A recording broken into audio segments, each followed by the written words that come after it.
Hey guys, what's up? This is Oscar with a special update. Currently I'm in the process of editing Deathmate Red.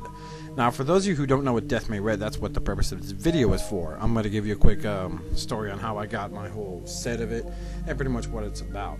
Deathmate Red is an interpromotional crossover between Valiant Comics and Image Comics. For its time it was really anticipated because Image and Valiant were giving Marvel and DC a major run for their money. So when I heard about it, I was young at the time, and I was probably 15 or 16 years old, I'm not sure. Don't remember rather well. I bought Deathmate Yellow at a comic book shop. Now the deal is my comic book shop was really far from my house, and I didn't have a job, so I really couldn't go there weekly to pick up my stack or, you know, stay up to par with certain titles. So I went ahead and kind of forgot about the series altogether until about 1 or 2 years later. I went to Toys R Us with some friends. We were buying some video games, and we passed by their magazine section in Toys R Us, and there they had these comic book jumbo packs. It was like 25 comics for $20. It was like a total bargain at the time. So I went ahead and I bought one because the cover of it had Deathmate Blue on it. So I was like, oh wow, hey, Deathmate Blue, sweet. So I joked, you know, maybe we'll have the whole set, and open it up, and besides having like 3 copies of Youngblood number 0 in it, a copy of Spawn number 8, which is supposedly important, I don't care, really. Had Deathmate Blue, Deathmate Yellow, Deathmate Prologue and Epilogue, and Deathmate Black. Well, I was missing Deathmate Red. I didn't know there was a Deathmate Red, so at the time I was ignorant enough to think that I had the whole set. Well, looking at Mile High Comics' catalog in the previews magazine for the time, I noticed there was a Deathmate Red, and mind you, the internet wasn't as resourceful as it is now, so I really couldn't just look it up on Google. Google wasn't even around. It was like Yahoo, I think, was popular at the time. Actually, it was AOL.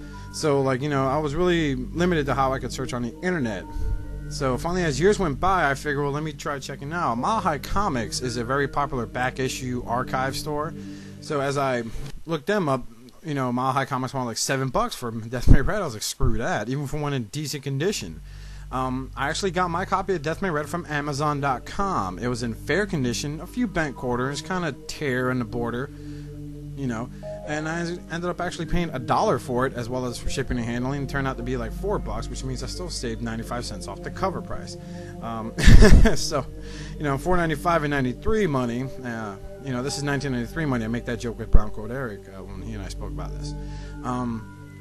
So finally I got my Deathmate Red, and I have the whole set, so I'll be reviewing Deathmate Red, mostly because it took me the better part of 15 or 16 years or 14 years to get my hands on this comic, and I hope you guys will really like it a lot.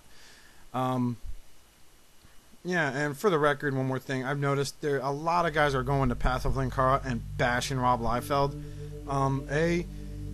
Do it in a funny way like Linkara, but I will defend Rob Liefeld, not to be like Chris Crocker and say, leave Rob Liefeld alone, you know.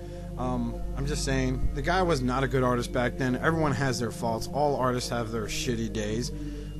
If you look at his work then and look at his work now, it's evolved a great deal to where it's actually rather pleasant on the eyes, not so offensive. Thankfully, the screaming faces have gone the way the dodo, but everything else seems pretty sweet. What I will agree with is maybe Rob Liefeld should never write, ever. But yeah, that's about it. Also, I'm writing episode 13 of A Moment with Kang, and I'm going to be holding some auditions soon because I need some roles filled. My normal voice actors, well, you know, one sadly doesn't use a computer that much anymore, so it's just me and Nate. Now I'm recruiting other people. I got M. Galusic is going to be voicing Madrox. I have the infamous Brown Coat Eric voicing Bruce Banner. I have Moody, who's going to be voicing Luke Cage for me. I have some open roles. I'll be listing them in the sidebar, and I hope you guys check it out and dig it. Thanks for your time. Bye.